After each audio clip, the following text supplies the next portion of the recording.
Hello, welcome to a lovely splits flow sequence. This 12-minute yoga flow is a great addition to another longer practice. My name is Mitzi, I am a GP and yoga teacher trainee. Grab your mat and let's begin.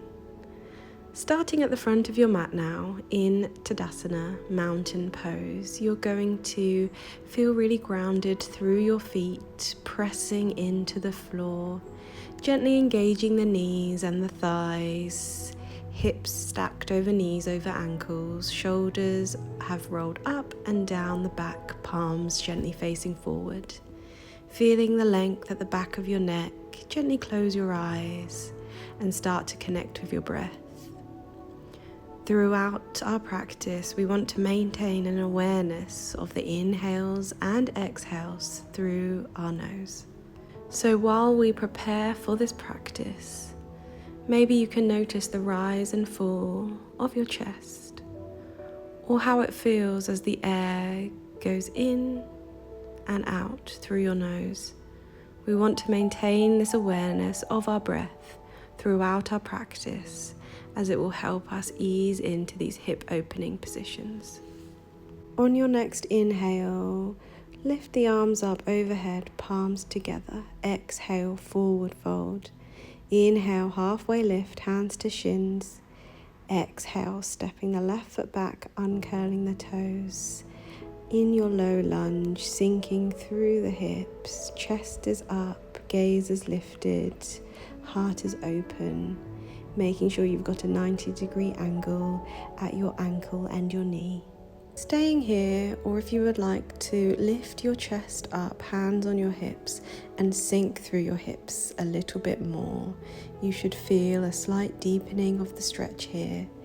And then coming back, straightening that front leg, trying to get your belly to your thigh, having a soft bend in the knee if you need, and just sink down. See if on every exhale you can just sink a little bit deeper and lower. On your next inhale, come forward, tuck under your left toe and come up into a runner's lunge. And you're just going to stay here for a few breaths as well. And then step that left foot forward and swap. So you're stepping your right foot behind, lowering the knee and uncurling your toes. Hands down to begin with, chest lifted, gaze lifted, sinking through those hips. Remember to stay connected with your breath. And then if you would like to come up with your hands on your hips and just sink through the hips a little bit more, remembering to stay connected with your breath here. And then we're going to come back into half split, lengthening the left leg in front of you, flexing the foot, having a bend in the knee if you need. Your aim is to touch your belly to your thigh, avoid too rounding the spine too much. And then curling under your back right foot, lifting up into low runner's lunge, and again just feeling the stretch a bit more here. Okay, we're going to step back into plank, lower the knees and just do a couple of press-ups here, keeping the elbows tucked into the body. And then on your last one, maybe do a full chaturanga or knees, chest, chin to upward facing dog or cobra, and then push back into your downward facing dog. Going to connect to your breath here and then step forward, inhale, halfway lift. Exhale, fold, and then inhaling all the way up to stand. Well done. Back into mountain pose. Inhale, the arms up overhead. Exhale, forward fold. Inhale, stepping your left foot back into high lunge here. And we're just going to keep our hands down, lifting the gaze. And then if you'd like to, you can come up into high lunge, hands on the hips. Lowering the knee down, we're now going to reach for our back left foot. So you can either use one hand, or if you'd like to use both, if you've got your balance here. Feeling this lovely heart opener and strong stretch on the quadriceps at the front of the thigh. Lowering your foot, hands to the mat, Coming through plank, feel free to modify with the knees down or keep them up for your chaturanga to upward facing dog, and then exhale, downward facing dog. Inhaling and exhaling. And then you're going to step your left foot forward, so your right foot is back this time. Hands down. If you would like to progress, then coming up into your high crescent. Lowering the knee now, and we're going to reach for our foot again. So either just your right hand to your foot, or if you'd like a stronger stretch and heart opener, then hold your foot with both hands if you've got your balance. It is a bit tricky here, as you can see. But once you've got your balance, try and lift your gaze, open your heart, and feel that strong stretch at the front of your thigh. Lowering the foot, coming through plank, and find your flow, knees, chest, chin, or full chaturanga here to upward facing dog, into downward facing dog. Inhale, exhale, catching your breath, staying present. And then looking forward, step to the front of the mat. Inhale halfway, exhale forward fold, and then inhale all the way up to rise. We'll flow again. Inhale, hands overhead. Exhale, forward fold. Inhale, halfway lift. Exhale, hands down, stepping your left foot back. And we're going to come into pigeon here. With pigeon pose, your right shin is aiming to be parallel with the short edge of your mat. This is not always possible with knees, so feel free to have your right heel closer to the body here. And if you would like to exhale, fold forward over that leg, as long as you're not rounding through the spine. We're going to reach for your left foot. If you're able to come into this mermaid pose, is a bit tricky on the balance. Either hold your foot or come into this full posture, or stay in pigeon as you were. Try and connect with your breath again. It will help with your balance. And then exhale, release, back down, come up through plank, and then swap. So your left foot and knee is at the front of the mat and your right foot is back. And then you're just going to exhale, slowly fold, gradually lowering your body to the mat. Connecting to your breath again here. Again, feel free to stay down or wherever you are. If you would like to progress, then you can come into the mermaid pose on the other side. I do find this side a bit harder to balance, so I'm still trying to get that back. But wherever you are, if you want to just stay holding onto your ankle like I am here, trying to keep that balance, feeling the opening in the hips.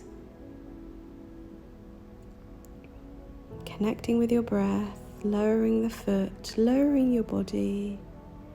And then you're going to send both feet to the back of the mat. Find your flow, knees, chest, chin, or full chaturanga into upward facing dog or cobra, and then into your downward facing dog. Catch your breath. Sending the hips to the sky, heels to the floor, bending the knees as much as you need. Stepping to the front of your mat. Inhale halfway, exhale, forward fold. Inhaling up to rise. Making our way to the floor now, we are going to do head to knee pose. So sitting on your sit bones nice and tall, your right leg is out in front, your left foot is into the thigh, and you're just going to fold forward.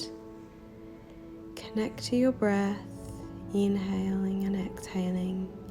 Before you change and swap to the other side, inhale, lift, exhale, fold.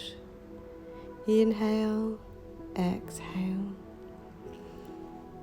Our final posture before relaxation is splits. Starting with your right leg in front, maybe using blocks if you need to help slide your front right foot forward and your left foot back. And you're just going to stay here for 3 breaths. Focus on trying to keep your hips square, sending your left hip forward and your right hip back. Having a bend in the knees as much as you need, trying to lift up the chest. and then coming out, and we're just going to do the same on the other side. So as you can see, I'm not as flexible on this side and it's still a work in progress, but sliding your left foot forward, your right knee back, keeping the knee bent as much as you need. In difficult postures, it's particularly important to stay connected with your breath to help you maintain the pose. When you're ready, come out, and then we're going to make our way down to the mat. So I'm going to take butterfly pose, sending my knees open, feet together, arms out to the side. And we're just going to slow down. Start to notice different parts of your body. Maybe close your eyes. Can you feel a difference in your hips? Are they feeling more open than they were before this practice? Going back to your breath, can you feel your breath start to slow with the gentle rise and fall of your chest? Thank yourself for this practice today, for taking the time to work on the strength and flexibility in your hips, in your legs, in your back. Thank ourselves for staying connected to our breath and being present and taking everything that we've learned from today and carrying it forward. We can hold a lot of tension in our body and emotions in our body, and you can often feel that with hip opening it can help to release any feelings and emotions. While they can be good emotions, they can be also difficult emotions that we've stored away. And just be kind and gracious to yourself, whatever you're experiencing. This was quite a short practice, so if you do try and hold these positions for a bit longer, you might notice the change in your emotions and feelings a bit more. Going back to your breath, taking a couple more energizing breaths and deliberate breaths here before starting to bring some movement back into your body. And then slowly coming up to a seated position. Finding a comfortable seated position, we're going to take a few more energizing breaths. Inhaling the arms up overhead, exhale, bringing them to your heart center. And again, inhaling the arms up overhead, exhaling to your heart center. One final energizing breath, hands up overhead, exhaling down to your heart center. Thank you so much for practicing with me today. I hope this has helped to progress you on your splits journey, and I look forward to seeing you in the next one. Take care.